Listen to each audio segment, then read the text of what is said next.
Hey there. In this video, we get to talk about how the actions of political parties help us better understand how the government works under the existing Constitution. Just like other videos in this series, I'm going to mention a couple of things. Hopefully, they just shine a light on the broader idea. I don't intend for you to take this as a complete list. So let's start analyzing how political parties have added to our understanding of the Constitution. Political parties are such an important part of how our government operates that it might be hard to believe that they aren't even in the Constitution.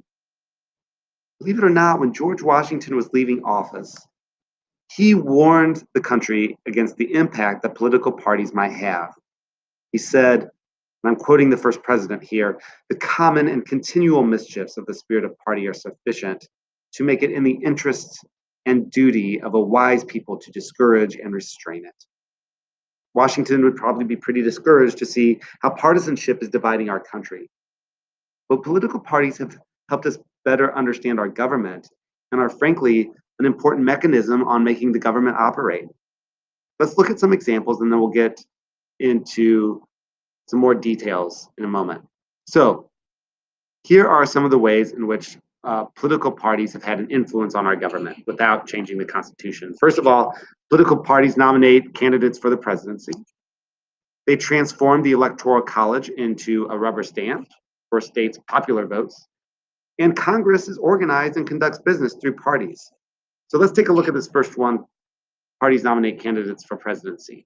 Now, you are all aware that every 4 years, the citizens of our great country, the United States, vote for the person that they want to be president.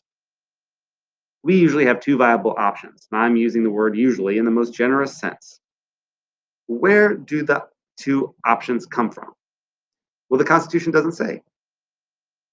The political parties have filled in that gap because it's the political parties that formally nominate candidates that we vote for in the general election in November.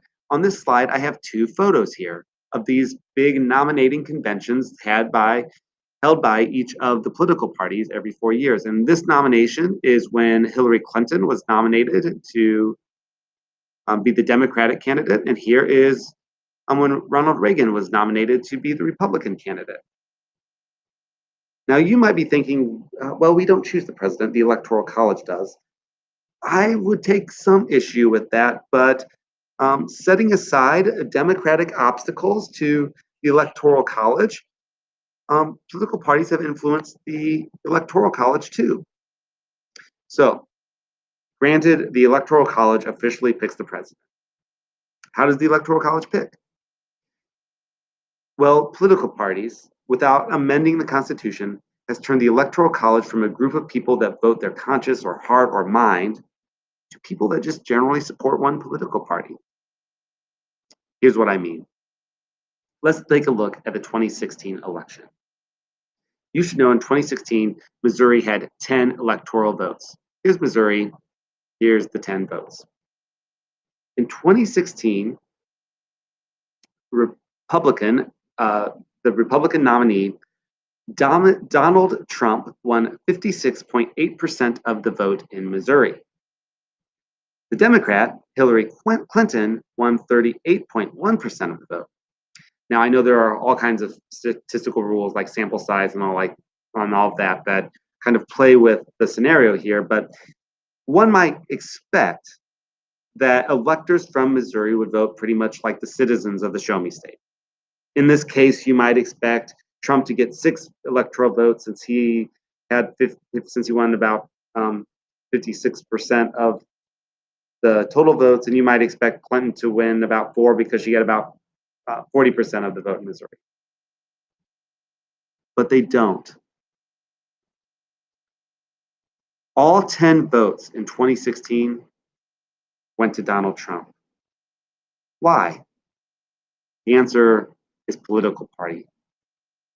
Political parties have transformed the Electoral College from people who vote their conscience to party loyalists who just vote for the person who won a plurality of votes in a given state. In other words, Trump won 56.8% of the Missouri voters' votes, but won 100% of the state's electoral votes.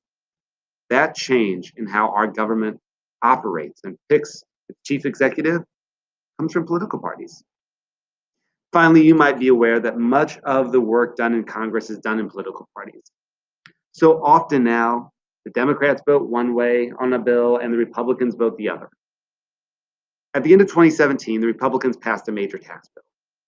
In the Senate, all 51 Republican senators voted for this new tax bill. The 48 Democrats all voted against the bill.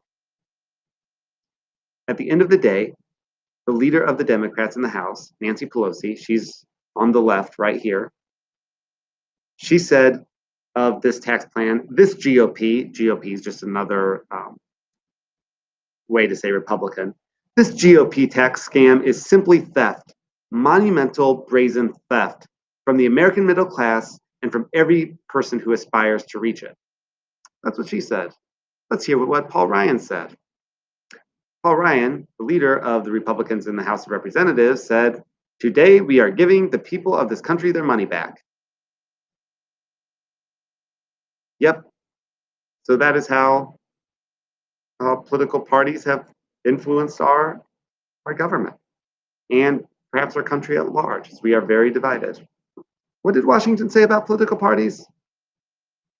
Well, regardless, they help define the work that the government does without amending the Constitution. Here's a joke.